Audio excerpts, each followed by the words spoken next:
Consider the following statement with respect to right to freedom of religion in India. First statement, Article 25 as well as Article 26 guaranteed the right of religious denomination. ये गलत है. क्यों गलत है? कि article 26 religious denomination का right guarantee नहीं करता, बट आर्टिकल 26 करता है. ओके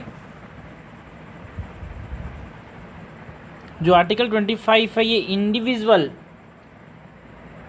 राइट ऑफ इंडिविजुअल के बारे में डील करता है, बट आर्टिकल 26 जो होता है वो कलेक्टिव फ्रीडम देता है. किसको?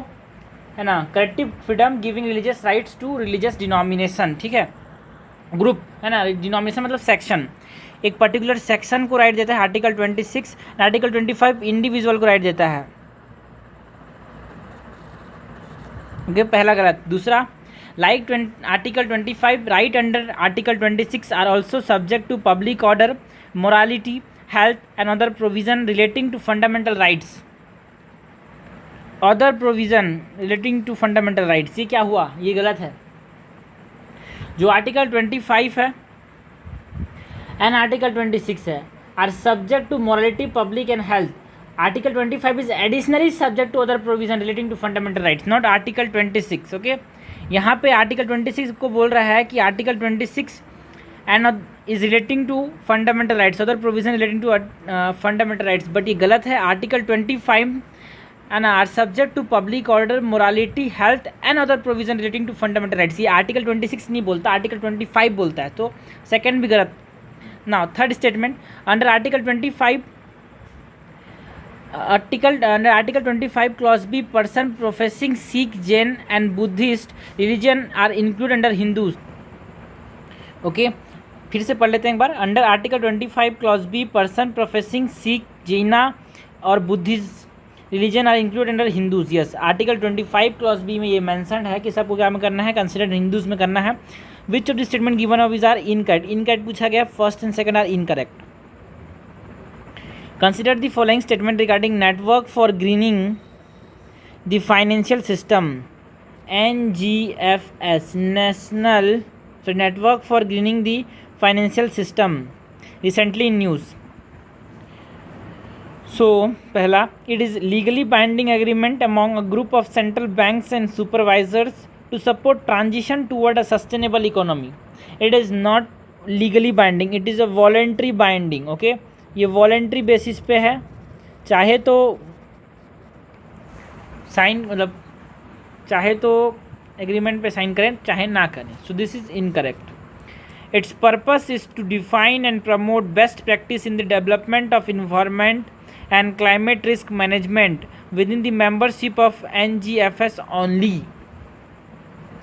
नहीं, NGFS के अंदर भी plus outside.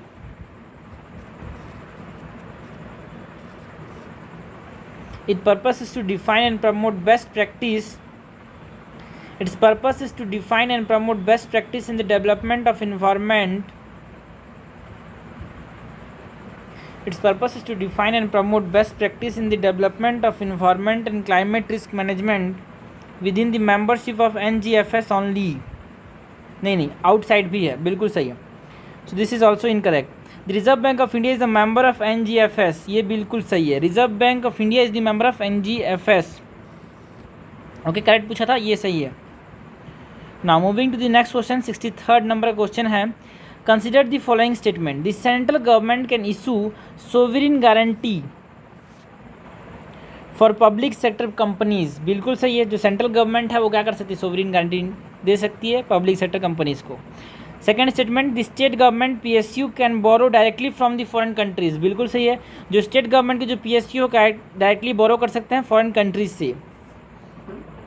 Third statement, the constitution give power to the parliament to fix the borrowing limit of the central government. हाँ, कॉन्स्टिट्यूशन किसको पावर देती है, पार्लियामेंट को देती है, जिससे क्या कर सके, सेंट्रल गवर्नमेंट की बोरोइंग लिमिट को फिक्स कर सके. करेक्ट पूछा गया है, सब सही. With reference to political ideology of liberalism, consider the following statements. Liberalism regarding poverty rights are sacrosanct. बिल्कुल सही, पवित्र होते हैं. प्रॉपर्टी राइट्स के रिगार्डिंग, ओके, पवित्र, सेक्युलरिज्म मीन्स पवित्र। Liberalism can be said to be closely associated with welfarism. Yes, liberalism जो होता है वो किसके रिलेटेड है? वेलफेयरिज्म के साथ।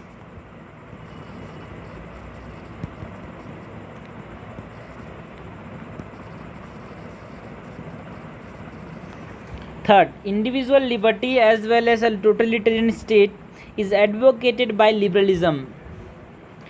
Not totalitarian state, limited state. Individual liberty as well as the limited state is advocated by liberalism, है ना। liberalism ये बोलता है कि जो स्टेट की पावर है वो लिमिटेड होनी चाहिए, टोटलिटेरियन इन नेचर नहीं होनी चाहिए, okay.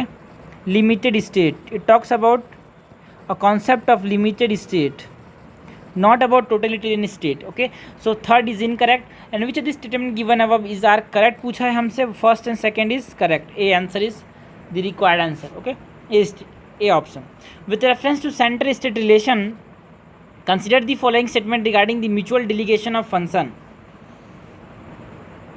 The entrustment of the executive function of the center to a state cannot be done without the consent of that state। बिल्कुल किया जा सकता है, ये गलत है। जो है ना, एंट्रस्टमेंट है एग्जीक्यूटिव फंक्शन का स्टेट के ऊपर सेंटर का, can be done without the consent of the state, बिल्कुल सही है। तो कैन नॉट बोला तो ये गलत हो जाएगा। In the case of a default of agreement regarding the extra cost incurred by the state, it may be fixed by N arbitrator appointed by the chief justice of India. अगर default कर जाता है तो एक arbitrator appoint किया जाएगा, chief justice of India वो उसको फिक्स करेगा, बिल्कुल सही है। सेंट्रल स्टेट रिलेशन की बात करें, वो म्यूचुअल डिलीगेशन ऑफ फंक्शन। सो हमसे पूछा क्या है, करेक्ट पूछा है क्या? करेक्ट है, 2 ओनली। 66 का क्वेश्चन देखते हैं। With reference to directive principle of state policy consider the following statement. A law seeking to give effect to an directive principle of the state policy cannot be held valid if it violates Article 14 and 19। बिल्कुल गलत, क्योंकि article 39 clause B sub clause C क्या बोलता है, sorry, article 39 clause B और 39 clause C ये बोलता है कि ऐसा कोई भी लॉ, आर्टिकल 39 क्लॉज बी और सी यही बोलता है कि ऐसा कोई भी लॉ जो इम्प्लीमेंट करता है socialist principle of directive principles of state policy, जो कि 39 क्लॉज बी और सी में मेंशन है, वो वॉइड नहीं होंगे on the ground of contravention of fundamental rights, मतलब opposite to the fundamental rights, that is article 14 as well as article 19। ठीक है, मतलब ये जो क्लॉज है आर्टिकल 14 सिंपल सा मतलब आर्टिकल 14 और आर्टिकल 19 जो है वो किस पे अप्लाई नहीं होते, डीपीएसपी पे नहीं होते, ऑल द डीपीएसपी पे अप्लाई नहीं होते, तो ये गलत हो जाएगा।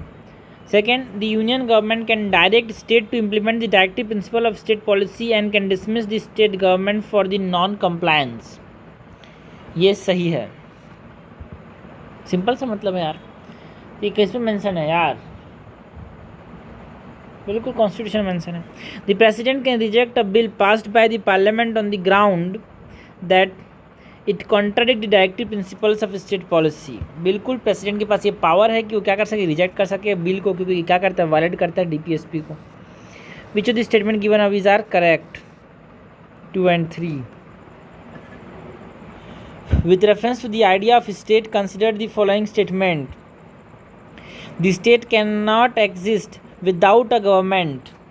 ये बिल्कुल सही है, स्टेट एग्जिस्ट ही नहीं कर सकता without a government. For a state to exist a fix territory is required, क्योंकि अगर फ्लेक्सिबल टेरिटरी हुआ तो वो एडमिनिस्ट्रेट नहीं हो सकता। Which of the statement is are correct, both 1 and 2 is correct. Which of the following is are correct regarding the features of federalism as seen in India.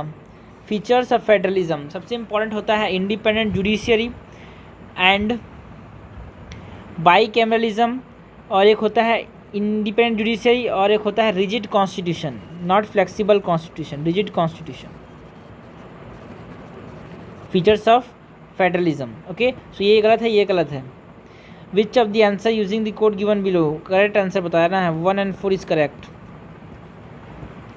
Now 69th number question. Which of the following option correct regarding the term Jeevan Vayu? जीवन वायु, जीवन वायु क्या है? ये current affairs का point है जो कि जून और मई के मंथ में न्यूज़ में था। ओके, जीवन वायु की बात करनी है। Jeevan Vayu is what? It is an oxygen delivery machine develop by IIT Ropar. What is Jeevan Vayu? It is an oxygen delivery machine develop by IIT Ropar. Now question number 70 की बात करते हैं। With reference to protection available against preventive detention under article 22 of the Indian constitution, consider the following statements. Okay, both the parliament and the state legislature can make a law of preventive detention for matter connected with defense, security and the security of the state and maintenance of public order. ये जो option है ना, ये गलत है। क्यों गलत है? कि the parliament has the exclusive power to make laws of preventive detention for defence, security of a state, security of India and maintenance of public order, not the state. State के पास पावर है ही नहीं, सिर्फ और सिर्फ parliament के पास है। सो पहला गलत हो जाएगा। पहला गलत हो गया तो अपने पास तीसरा सही ही होगा। दूसरा, a person can be put under preventive detention for 6 months without obtaining the opinion of the advisor, not for 6 months, it is for 3 months, 3 to 2 months। Okay, so ये गलत हो गया। करेक्ट पूछा है 2 गलत, तो यहाँ पे ये गलत। करेक्ट पूछा है हम लोग को B only. First number question देखते हैं। Consider the following statements with reference to public act, records and judicial proceedings. पहला statement, final judgement and order of the civil court is any part of India are capable of execution anywhere within India. सही बात है। जो final judgement है civil court का, वो कहीं भी इस देश में लागू किया जा सकता है। Second statement, full faith and credit is to be given throughout the territory of India to public act, records and judicial proceedings of the center only। Centre सिर्फ और सिर्फ, यहाँ पे मैंने बोला था ना, ओनली आ जाए, ऑलवेज आ जाए, ऑल आ जाए, एब्सोल्यूट आ जाए। ओके, तो यहाँ पे थोड़ा सतर्क हो जाने की जरूरत है। यहाँ पे ये क्वेश्चन गलत हो सकता है, मतलब स्टेटमेंट गलत हो सकता है। यहाँ पे ये गलत भी है। सो फर्स्ट इज ओनली करेक्ट। ठीक है, ना 72nd क्वेश्चन देखते हैं। Consider the following statement regarding the Hickey पिक्की tribe recently in news. कौन सा ट्राइब? हक्की पिक्की ट्राइब।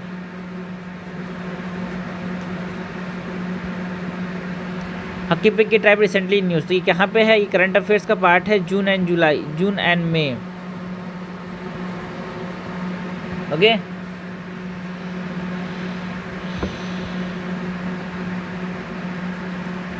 तो हमसे पूछा है which of the statement given above is are incorrect.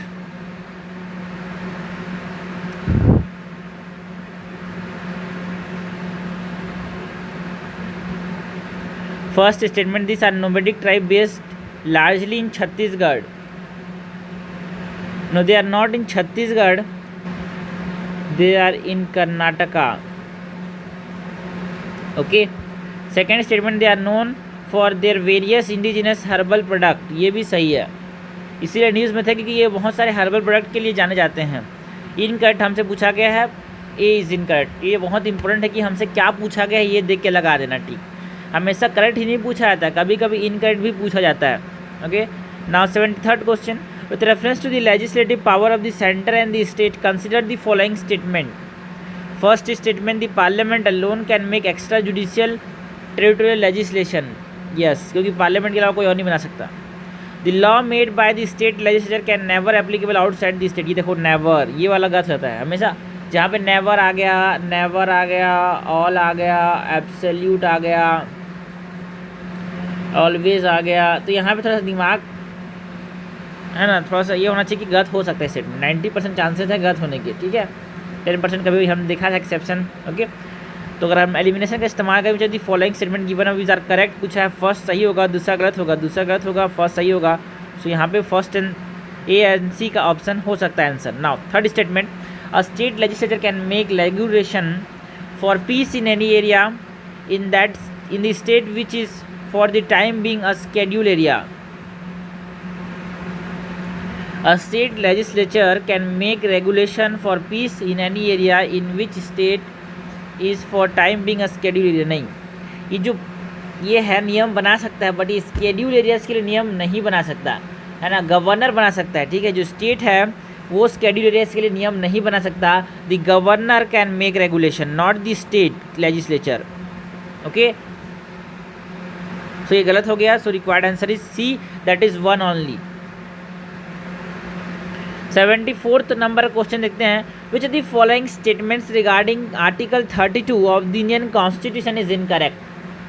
Article 32 क्या बोलता है? It talks about the remedies for the enforcement of fundamental rights, ठीक है। जो फंडामेंटल राइट्स से सेफगार्ड हमको प्रोवाइड किया गया उसके बारे में ये बात करता है। हमसे पूछा क्या? इनकरेक्ट पूछा। पहला statement, it can be invoke to determine the constitutionality of a parliamentary law infringing the fundamental rights but not of an executive order. नहीं, दोनों जो फंडामेंटल राइट्स हैं, जो पार्लियामेंट्री लॉ, ऐसा कोई पार्लियामेंट्री लॉ जो कि हमारा फंडामेंटल राइट्स हमसे छीन रहा है, या फिर ऐसा कोई एग्जीक्यूटिव ऑर्डर जो हमारा फंडामेंटल राइट्स हमसे छीन रहा है, उसको इन्वोक करने के लिए हम आर्टिकल 32 का इस्तेमाल कर सकते हैं, दोनों को। तो यहाँ पे सिर्फ एक बोल रहा है तो वो गलत हो जाएगा। तो यहाँ पे 2 गलत हो गया, हमसे करेक्ट पूछा गया, और 2 यहाँ पे इनकरेक्ट नहीं होगा। मतलब हमसे करेक्ट नहीं पूछा, हमसे इनकरेक्ट कौन सा ये पूछा है। ओके, तो यहाँ पे हमेशा पहले स्टेटमेंट को अच्छे से पढ़ने की जरूरत है, क्योंकि आखिरी में राइट पढ़ेंगे तो क्या हो जाएगा? गलत हो जाएगा। Okay, now second statement, the jurisdiction of supreme court in case of enforcement of fundamental rights is original and exclusive. It is not exclusive, it is original. Directly हम सुप्रीम कोर्ट के पास जा सकते हैं, but it is not exclusive. Exclusive का मतलब सिर्फ और सिर्फ सुप्रीम कोर्ट के पास जा सकते हैं क्या? नहीं, हम हाई कोर्ट के पास भी जा सकते हैं, सुप्रीम कोर्ट के पास भी जा सकते हैं। Okay, so it is not exclusive, it is original but it is not exclusive. ये भी गलत हो जाएगा। दूसरा अगर गलत है तो यहाँ पे दूसरा, ओके, ये नहीं है दूसरा, तो यहाँ पे गलत हो गया।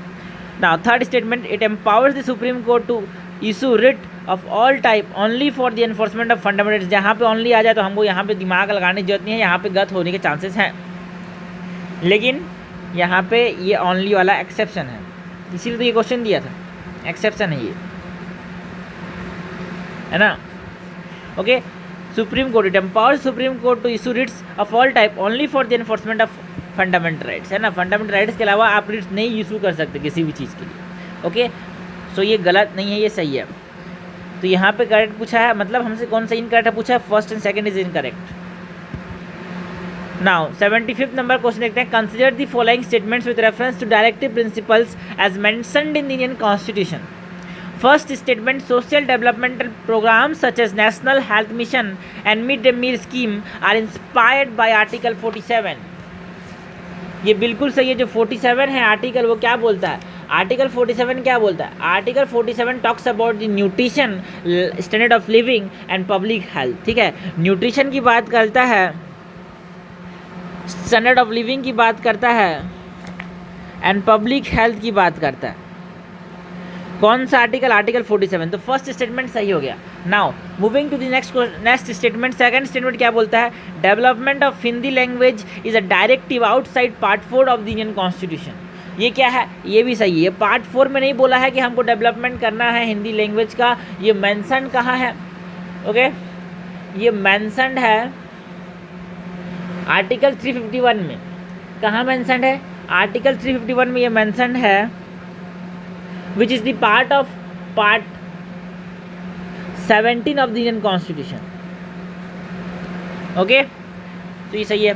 Third statement, court can not uphold the validity of a law on the ground that it was enacted to give the effect to directive principles. ये गलत है, क्योंकि court can validate the validity of a law on the ground that it is enacted to give effect to directive principles. क्योंकि हम directive principles हमारा bedrock type का है fundamental rights के बाद। Okay, so which of the statement given above are correct? Correct पूछा गया, 1 and 2 is correct. With reference to the grant of infrastructure status recently in news, grant of what? Infrastructure status, जो कि news में था, current affairs का part है ये, जून and May का। Okay, the ministry of commerce and industry is responsible for granting infrastructure status to any industry in India, not ministry of commerce and industry, ठीक है। जो मिनिस्ट्री ऑफ फाइनेंस है ना, वो रेस्पॉन्सिबल है क्या देने के लिए, इंफ्रास्ट्रक्चर स्टेटस देने के लिए। Who is responsible, finance commission is responsible. Okay, तो ministry of commerce and industry is not responsible, finance commission.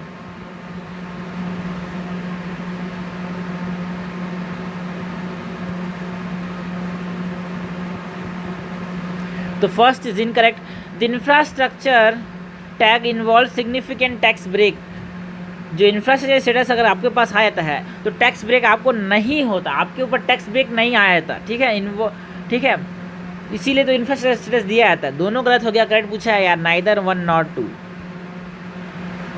Consider the following duties have been, which of the following duties have been constitutionally prescribe for the centre.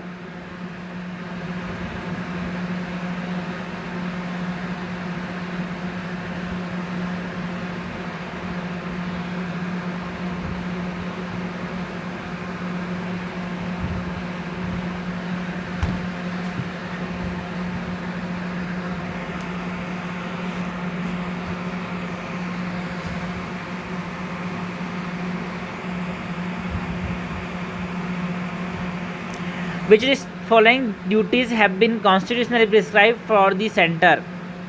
पहला, to protect every state against external aggression and internal disturbance. Yes, ये काम है किसका, centre का, जो कि कौन बोलता है, कॉन्स्टिट्यूशन बोलता है कि सेंटर को ये करना पड़ेगा। To ensure state government are not indulge in corruption and are performing their duties without mala fide intention.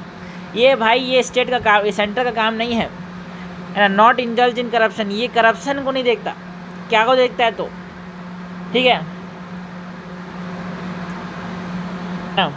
जो हमने पढ़ा एसआर बम्बई केस ने ये साफ साफ बोला था, एसआर बम्बई केस में ये साफ साफ बोला था कि आप presidents rule that is article 356 को इन्वोक नहीं कर सकते, इम्प्लीमेंट, है ना, can not be invoked on the ground of indulging in corruption, ठीक है, ये बोलता है एसआर बम्बई केस। तो ये स्टेटमेंट गलत हो जाएगा, सेकेंड वाला। नाउ थर्ड स्टेटमेंट की बात करते हैं। थर्ड स्टेटमेंट क्या बोलते हैं, to invoke the state in the finalisation of the term of reference of the finance commission. Okay, ये पुंची कमीशन के रिकमेंडेशंस थे, बाकी ये क्या हुए, कॉन्स्टिट्यूशन में प्रिस्क्राइब नहीं है, ठीक है। पुंची कमीशन ने ये बोला था,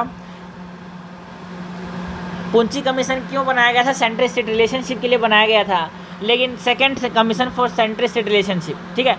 सो ये पुंची कमीशन ने ये बोला था कि जो to invoke the state in the finalisation of term of reference of the finance commission. ये काम किसका, ये सेंटर का काम है, बट ये रिकमेंडेशन जो कि पुंची कमीशन ने दिया था, बट ये कॉन्स्टिट्यूशन में मेंशन नहीं है। That is second commission on central state relation, that is Punchhi commission. अब यहाँ पे दोनों statement second and third is incorrect. Select the correct answer is in the code given below. Second and third incorrect है, तो सही क्या होगा, first one only. Moving to the next question, 78 question की बात करते हैं। With reference to the amendment of the Indian constitution, किसकी बात करेंगे, अमेंडमेंट की बात करेंगे। किस पे अमेंडमेंट, कॉन्स्टिट्यूशन पे अमेंडमेंट की बात करते हैं। Okay, first statement, the Indian parliament has no power to amend any part of the Indian constitution without any restriction. अरे यार, पावर है, the Indian parliament has the power to amend any part, ऐसा नहीं है। तो हर कुछ something, there is something called basic structure, ठीक है। कॉन्स्टिट्यूशन के हर चीज़ को आप क्या कर सकते हो, अमेंड कर सकते हो under article 368, but you can not amend the basic structure of the constitution, ठीक है। अब बेसिक स्ट्रक्चर क्या है, सुप्रीम कोर्ट समय आने पे बताएगा कि नहीं बताएगा, बताएगा। सो आर्टिकल 368 रेस्ट्रिक्टेड है, सो यहाँ पे ये गलत होगा कि ये बोलता किसी पार्ट को बिना कोई रेस्ट्रिक्शन के आप अमेंड कर सकते हो, ये गलत है। अगर इनकट पूछा है हमसे तो यहाँ पे ये गलत हो गया, ये गलत हो गया। Okay, now second statement, any amendment to article 368 itself need ratification by the state. नहीं, एनी नहीं, ऐसा कोई भी अमेंडमेंट, बिल्कुल सॉरी यहाँ पे ये गलत, मतलब ये सही है, क्योंकि आर्टिकल 368 पे कॉन्स्टिट्यूशन को अगर अमेंड करना है तो अपने को स्टेट क्या करना पड़ेगा, हाफ ऑफ द स्टेट का कंसेंट यहाँ पे लेना पड़ेगा, है ना। Any amendment to the article itself need ratification by the states. Yes, ये बेसिक स्ट्रक्चर का पार्ट है। Those provisions of the Constitution which are related to the federal structure of the polity can be amended by a special majority of the Parliament and so with the consent of half of the state by a simple majority। क्योंकि ऐसे कुछ provisions हैं जिसमें क्या करना पड़ता है, दोनों मतलब जो स्टेट का हाफ ऑफ द स्टेट का रेटिफिकेशन लेना पड़ता है। वैसे कौन से प्रोविज़न है, इलेक्शन अगर प्रेसिडेंट के इलेक्शन ऑफ प्रेसिडेंट को अगर चेंज करना है, कैसे होगा ये, उसका प्रोसीजर चेंज करना है तो अपने को हाफ ऑफ द स्टेट से क्या करना पड़ेगा, कंसेंट लेना पड़ेगा। Supreme court and high court के रिलेटेड कोई सही प्रोविज़न को अमेंड करना है तो क्या करना पड़ेगा, हाफ ऑफ द स्टेट का कंसेंट लेना पड़ेगा। एक्सटेंट ऑफ एग्जीक्यूटिव पावर जो यूनियन का है सेंटर के ऊपर, वो अगर बढ़ाना है कम करना है तो उसके लिए क्या करना पड़ेगा, हाफ ऑफ द स्टेट का कंसेंट लेना पड़ेगा। ऐसे बहुत सारे पावर्स हैं और उनमें से एक ये है कि पार्लियामेंट के अगर पावर्स हैं जो parliament to amend the constitution, ठीक है, जो कॉन्स्टिट्यूशन को पार्लियामेंट अमेंड कर रहा है उसमें और उसके प्रोसीजर्स को अमेंड कर रहा है, कॉन्स्टिट्यूशन को अमेंडमेंट करने का प्रोसीजर्स को अमेंड कर रहा है, तो जो हाफ ऑफ द स्टेट्स है उनका रेटिफिकेशन यहाँ पे जरूरी है। Okay, now third statement, under article 13 an Indian constitution amendment under article 368 is not considered as a law which is inconsistent with or in derogation to a fundamental right। Okay, तो ये भी सही है।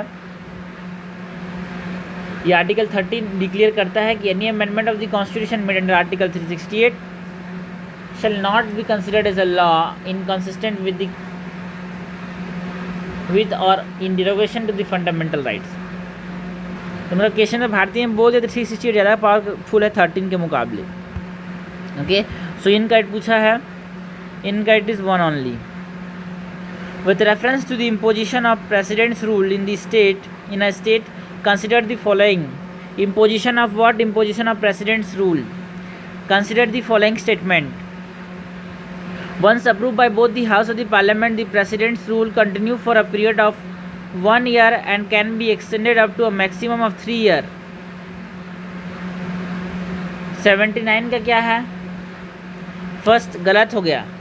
Okay, not for 1 year, it is for 6 month। President rule को हम कितना तक extend कर सकते हैं, 6 month तक। पहला गलत करेक्ट पूछा हमसे, ये हटा दी। दूसरा दोनों में है, दूसरा सही होगा। Third, when the state legislature is suspended the parliament can delegate the power to make laws for the state to the president.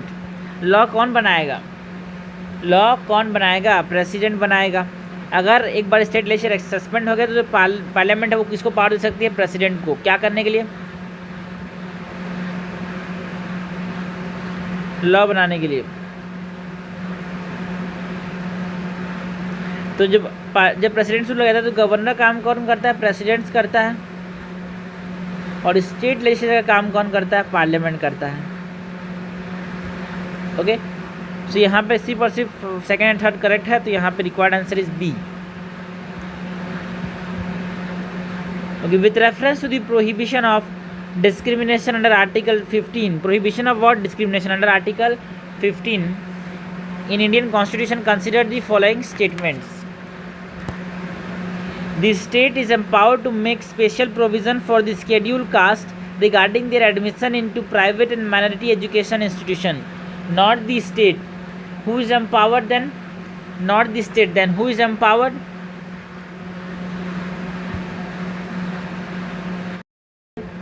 जो माइनॉरिटी स्टेट जो है ना वो प्रोविज़न बना सकता है admission to private aided institution and unaided institution in the state but not in the minority education institution. ये exception है कि जो स्टेट है वो कोई भी प्रोविज़न नहीं बना सकता माइनॉरिटी एजुकेशन इंस्टीट्यूशन पे। Okay, so first is incorrect. Second, the state is permitted to make special provision for the empowerment of women, children and senior citizen. Okay, ये वुमेन एंड चिल्ड्रन है but senior citizen का कोई mention ही नहीं है, so this is incorrect. Correct पूछा गया है, अच्छा क्वेश्चन था ये, थोड़ा सा टफ क्वेश्चन बोल सकते हैं। करेक्ट पूछा है neither one not two are the members of inter state council. 81 number का क्वेश्चन है, इसमें से हमसे पूछा है कि कौन कौन से मेंबर हैं इंटर स्टेट काउंसिल के। ठीक है, प्राइम मिनिस्टर होता है, chief minister of all the state होता है, chief minister of union territories with legislature ये होते हैं, governors of the state under president's rule ये होते हैं, but administrators of the union territories with legislature ये नहीं होते। चीफ मिनिस्टर होते हैं but administrators are not the part of inter state council. Okay, correct पूछा है 1, 2, 3 and 4। 82 question, which of the following provisions were the part of the government of India act of 1935। जो government of India act था उसमें था all India federation, establishment of the reserve bank of India to control the currency and credit of the country, ये भी था provision किसके अंदर, government of India act के अंदर 1935 का। And it provide for the establishment of a federal court, ये भी था। तीनों प्रोविजंस थे किसके अंदर, government of India act of 1935 के अंदर। Select the correct answer using the code given below 1, 2 and 3। Consider the following statement with reference to Indian citizenship. Okay, any amendment to the citizenship provision in the Indian Constitution need to be passed by the Parliament with a special majority. Need to be passed by the Parliament with the special majority. ये गलत है। Any amendment to the citizenship act में ये बोला है, जो article 5 to 11 है उसमें ये साफ साफ बोला गया है कि ये सिंपल मेजोरिटी के द्वारा अमेंडमेंट किया जाएगा, not by special majority. So this is incorrect. Okay, तो ये ऑप्शन हट गया। द सेंट्रल गवर्नमेंट में wave the condition for naturalisation in the case of a person who has rendered distinguished service, बिल्कुल सही है। सो 2 इज़ करेक्ट, 2 इज़ करेक्ट, तो ये हटा दिया मैंने। So the required answer is 1A, that is 1, 2 and 3 is 1, 3 and 4 is incorrect. Every neutralise system, देखो यहाँ पे एवरी, जब मैं हुआ था all, always, never, absolute, every, ये सवाल थोड़ा सा देख लेना क्योंकि गलत होने के चांसेस हैं। Okay, so this is incorrect. यहाँ पे गलत होने के चांसेस नहीं, ये गलत ही है क्योंकि every natural citizen must not to take an oath of allegiance to the government of India, ये गलत, सॉरी, एवरी ये गवर्नमेंट ऑफ इंडिया नहीं है, ये कॉन्स्टिट्यूशन ऑफ इंडिया है।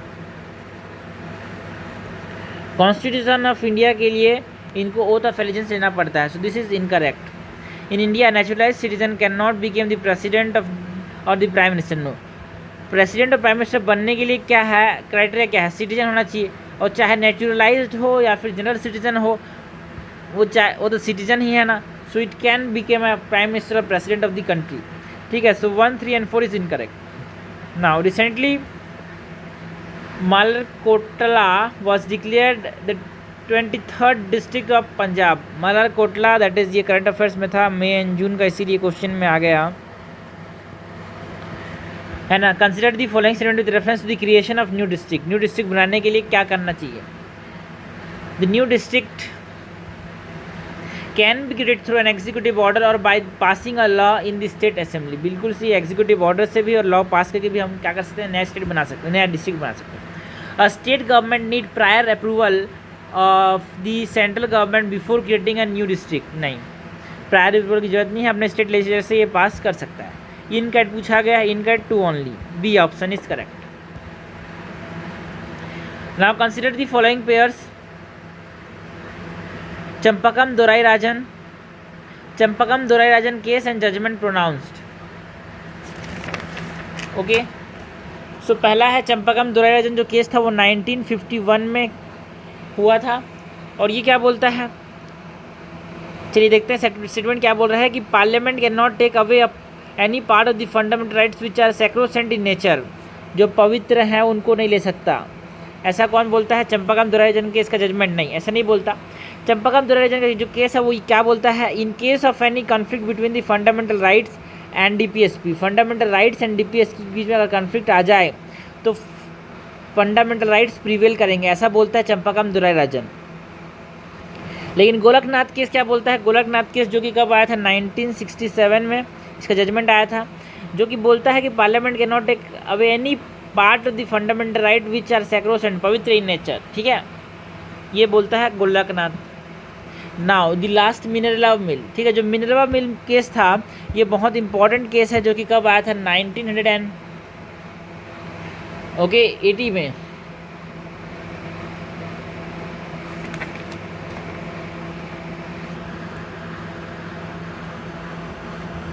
ये बोलता है कि जो कॉन्स्टिट्यूशन है वो फाउंडेड किया गया था on the bedrock of a balance between what, a balance between fundamental rights and DPSP।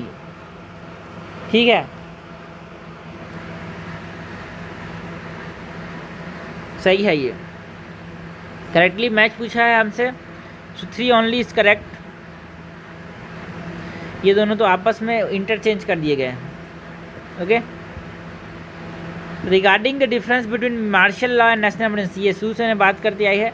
जो मार्शल लॉ होता है वो क्या करता है, फंडामेंटल राइट्स को भी हटा देता है, कोर्ट्स को भी चलने नहीं देता। लेकिन जो नेशनल इमरजेंसी है या फिर इमरजेंसी है, उसमें क्या होता है, सिर्फ और सिर्फ फंडामेंटल राइट्स चले जाते हैं, बट कोर्ट फंक्शन करते हैं। ठीक है ना, कोर्ट फंक्शन करते हैं। During national emergency the government and ordinary courts continue to function where martial law suspend both of them, बिल्कुल सही है। While national emergency affect fundamental rights the centre state relation and distribution of finance, martial law affect only fundamental rights, ये भी सही है। National emergency में क्या होता है, सेंट्रल स्टेट रिलेशन को भी अफेक्ट होता है, बट मार्शल लॉ में ऐसा सेंट्रल स्टेट रिलेशन अफेक्ट नहीं होता है, no affect.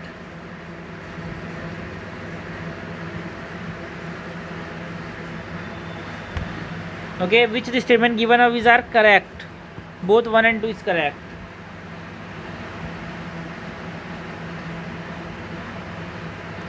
With reference to central state financial relation, consider the following statement.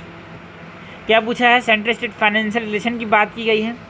Consider the following statement, correct पूछा है हमसे। First statement, a bill that impose a duty in which state are interested can be introduce in the parliament only on the recommendation of the president, बिल्कुल सही। यहाँ पे only पर भी एक एक्सेप्शन है, यहाँ पे ये सही होगा, क्योंकि ऐसा कोई भी बिल जो कि स्टेट चाहती है इंट्रोड्यूस करना पार्लियामेंट के अंदर, उसके लिए प्रायर रिकमेंडेशन लेना जरूरी है प्रेसिडेंट का। Okay, second statement, the property and income of a local authority situated within a state are exempted from central taxation, ये गलत है। सेंट्रल टैक्सेशन से कुछ नहीं बच पाता भाई, सेंटर के आंखों से कोई नहीं बच सकता, ये प्रॉपर्टी दिमाग में याद होनी चाहिए, कॉन्सेप्ट है। The property and income of local authority situated within a state are excepted from central taxation, ना ना ना, किसी भी देश के कोने में हो सेंटर वहाँ पहुँच ही जाता है। Third statement, goods exported by a state are excepted from central taxation, ना ना, टैक्स इज द मेन, पैसा कहाँ से आता है, सेंटर के पास है, टैक्स आता, टैक्स छोड़ता नहीं है सेंटर, किसी का भी कैसा भी टैक्स नहीं छोड़ता, तो ये एक्सेप्टेड कैसे हो गया, एक्सेप्टेड नहीं होता। करेक्ट पूछा है 1 only. With reference to the state of finance for nature report, with reference to the state of finance for nature report recently seen in news, which of the statement is are incorrect? Incorrect हमसे पूछा गया है। Okay, कौन सी report की बात की गई है, state of finance for nature. First statement, it is a joint report by the United Nations Environment Program and the World Bank, not the World Bank, it is a joint report by the United Nations Environment Program and the World Economic Forum and not the World Bank.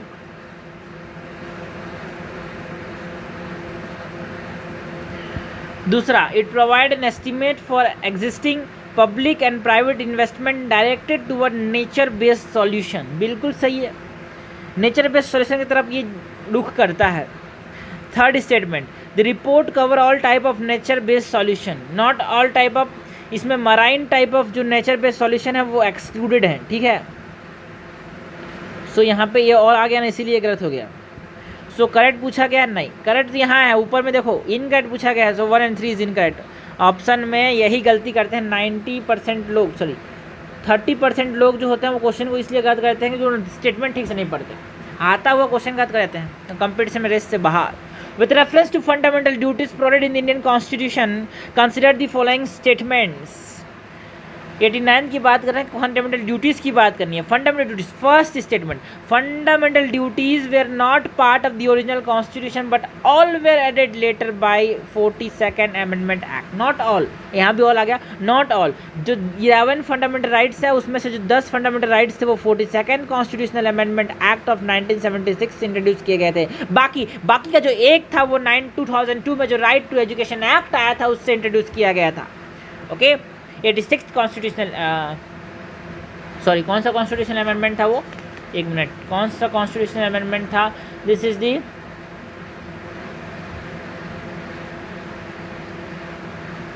86 86 constitution, बिल्कुल सही है, 86 मैंने सही बोला था, 86 constitution amendment act है, ठीक है, एक जो था वो 86 कॉन्स्टिट्यूशन अमेंडमेंट एक्ट से ऐड किया गया था। So this is incorrect. They were added on the basis of the recommendation of Balwant Rai committee. No, they were added on the recommendation of Saran Singh, Sardar Saran Singh committee, not Balwant Rai. So दूसरा भी गलत हो गया। Third statement, fundamental duties are only applicable to Indian citizen and not to foreigners. बिल्कुल सही है, fundamental duties अपने लिए है, फंडामेंटल राइट्स कुछ अपने लिए है, कुछ उनके लिए भी है। सो ये अपने पास करेक्ट पूछा है क्या? करेक्ट हमारे पास सिर्फ और सिर्फ थर्ड है। Which the following can be considered as a law under Article 13 of the Indian Constitution? Article 13 के हिसाब से किसको हम लोग लॉ कंसिडर कर सकते हैं? An ordinance issued by the governor, बिल्कुल सही है। 13 में ये बोला गया है कि जो गवर्नर का जो ऑर्डिनेंस है उसको हम एक लॉ कंसिडर कर सकते हैं।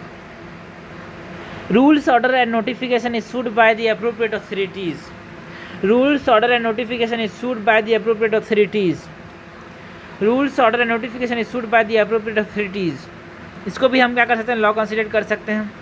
Customs, practice and belief of the tribe, custom, practice and belief of a tribe, custom, practice, beliefs of a tribe can be considered as a law.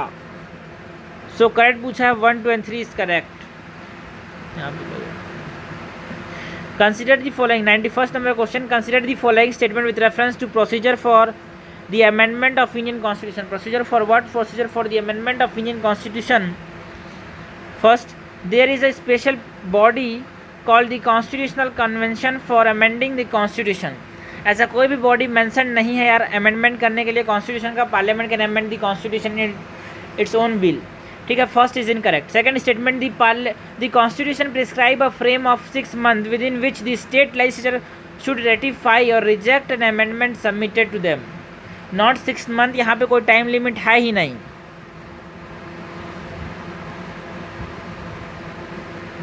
So this is also incorrect. Third statement, state can withdraw their approval after recording the same as per the constitution. ये भी गलत है। ऐसा कोई बात करता ही नहीं है यार प्रोसीजर ऑफ अमेंडमेंट के लिए। सिंपल सा बोलता है you can amend the constitution under article 368। Okay, यहाँ पे ये बोला ही नहीं किया है कि स्टेट विड्रॉ कर सकता है अप्रूवल को। सही है ना? सो इनकरेक्ट बोल दिए इसको। सब इनकरेक्ट है यार। 1, 2 and 3 is incorrect. That is D is the required answer. With reference to the concurrent list of the Indian Constitution, consider the following statements. Concurrent list की बात करनी है। First statement, in case of a conflict between the central law and state law, the matter is silent. In case of a conflict between the central law and a state law, the matter is sent to the president to resolve it. नहीं, president को send नहीं किया था। Second statement, if a state law was received the president assent then it would curtail the jurisdiction of the parliament to override such a law. नहीं, curtail नहीं करेगा। उसके बाद अगर ये president assent भी लेता है state law, तब भी पार्लियामेंट के पास ये पावर है कि उसको ओवरराइड कर सके। तो ये भी गलत हो जाएगा। करेक्ट पूछा है neither 1 nor 2। 93rd, consider the following statement regarding the Carbis Bay declaration, जो कि करंट अफेयर्स में था मई और जून 2021 वाले में। Okay, 2021। It is a landmark global health declaration made by G20 countries, not by G20 countries, it is by G7 countries. Okay, तो ये गलत हो गया। Second, it envisages the aim of making safe and effective vaccine, therapeutic and diagnostic available okay within 100 days of a future pandemic threat being identified. बिल्कुल सही है। 100 day के अंदर कार्बिस बे डिक्लेरेशन क्या बोलता है कि 100 डे के अंदर हम क्या बना देंगे? वैक्सीन बना देंगे अगर ऐसा कोई फ्यूचर पेंडेमिक थ्रेट आता है तो। Which the statement given above is are correct two only. 94th statement, 94th question, consider the following statement regarding the right granted by the constitution. First statement, a right can be constitutional and not necessarily a fundamental right at the same time. बिल्कुल सही है। अगर part 4 का part है तो वो क्या होगा? Fundamental right. पार्ट 4 के बाहर अगर पार्ट है तो क्या बोलेंगे उसको? Constitutional right. जैसे एग्जाम्पल बताओ क्या? एग्जाम्पल के तौर पे trade, commerce, okay, and intercourse within the territory of India is a constitutional right but it is not a fundamental right. ठीक है, तो फर्स्ट अगर सही 3 कट पूछा है हमसे तो ये नहीं होगा, सेकंड तो इनकट होगा ही होगा. All the rights granted by the constitution of India are the part of basic structure doctrine as propounded by the supreme court. यहाँ पे भी आ गया ना ऑल. ऑल कहाँ का भाई? Not all, fundamental rights. So इनकट पूछा 2 and 3 is incorrect and is the required answer. It is the required answer C. उसके बाद बात करते हैं 95th क्वेश्चन की. Consider the following statement with reference to financial emergency that is mentioned under Article 360 of the Indian Constitution. ठीक है, 95th question की बात कर रहे हैं. Article 360.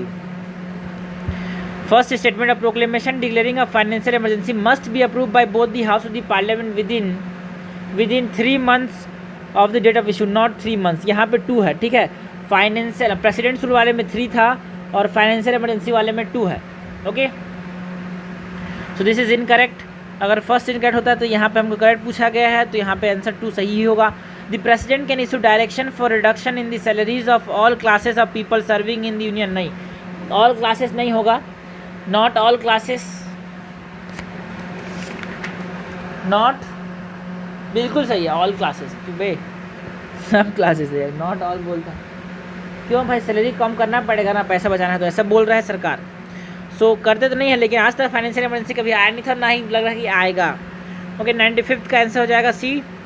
Now 96 the Indian council act of 1909 that is also known as Morley Minto reform provided for which of the following provisions. 96 non official majority in the central legislative council. Not non official, official majority required है ना. ये जो centre के अंदर जो official majority था उसको retain किया. जो काउंसिल ऑफ इंडिया एक्ट था 1909 का, जिसको मॉर्ले मिंटो रिफॉर्म्स बोलते हैं, जिसने क्या किया, मुस्लिम्स के लिए सेपरेट इलेक्टेड इंट्रोड्यूस किया. उसमें क्या हुआ, इसने रिटेन किया. क्या रिटेन किया? ऑफिशियल मेजोरिटी को. ठीक है ना, ऑफिशियल मेजोरिटी को रिटेन किया. कहाँ? सेंट्रल लेजिस्लेटिव काउंसिल, जो कि आज हम किसके नाम से जानते हैं? पार्लियामेंट के नाम से जानते हैं. So this is incorrect. Second statement बोलता है the association of Indian with the executive council of viceroy. ये बिल्कुल सही है, ये बिल्कुल सही है. एसोसिएशन हुआ किसका? इंडियंस का. किसके साथ? एग्जीक्यूटिव काउंसिल के साथ. ठीक है. Third, a separate elected for Anglo Indian and European, not for Anglo Indian, for Muslims. Okay, not for Indian. ये जो था मॉर्ले मिंटो तो जो चेम्सफोर्ड, ठीक है ना, मॉर्ले चेम्सफोर्ड जो था 1919 का, मॉन्टेगो चेम्सफोर्ड रिफॉर्म्स जो आए थे 1919 के, उसमें था ये communal separate elected for Anglo Indians and Europeans. ठीक है. So which of this statement answer which select the correct answer using the code given below. Correct क्या होगा यहाँ पे? करेक्ट हो जाएगा 2 only. There exist supremacy of constitution in the federal form of government in India.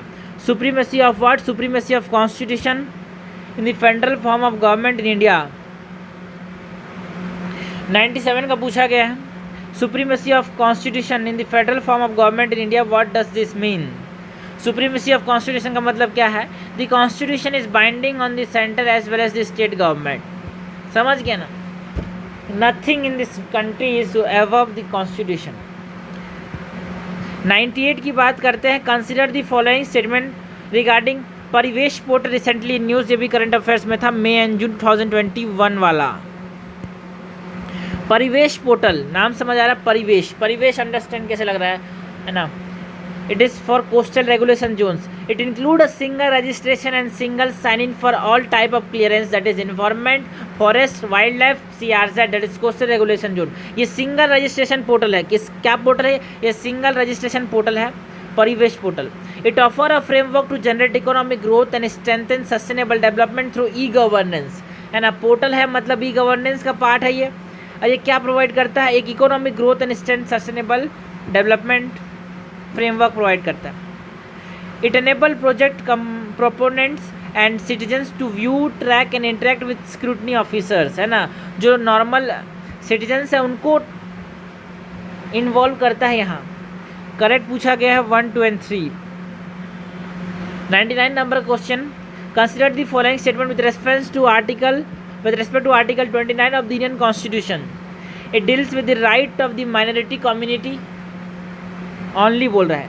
It deals only with the rights of the minority community, नहीं, only नहीं है, because as well as majority, minority plus majority.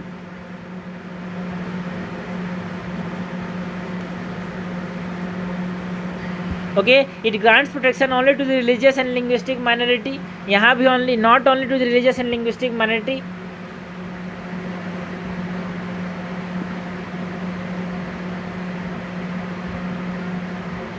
यहाँ भी majority है।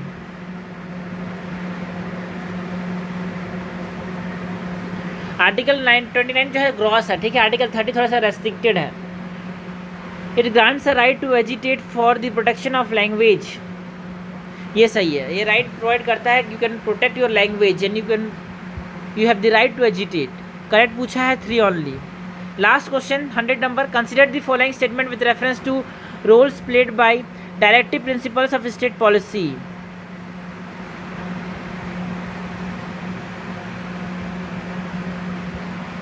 Correct,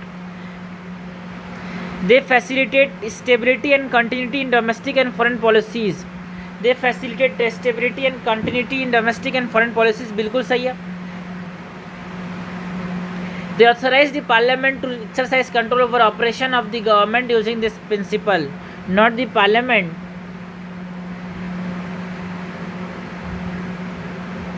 ये कोई authorisation provide नहीं करता पार्लियामेंट को, ठीक है।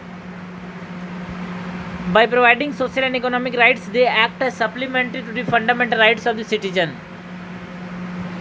बिल्कुल सही है। By providing social and economic rights they act as what, they act as supplementary to the fundamental rights of the citizen. DPSP are supplementary to the fundamental rights of the citizen, ठीक है। यहाँ तक हो गया। हमको main चीज prelims में दिमाग रखना है, elimination is the key to correct prelims, ठीक है, नथिंग मोर नथिंग लेस।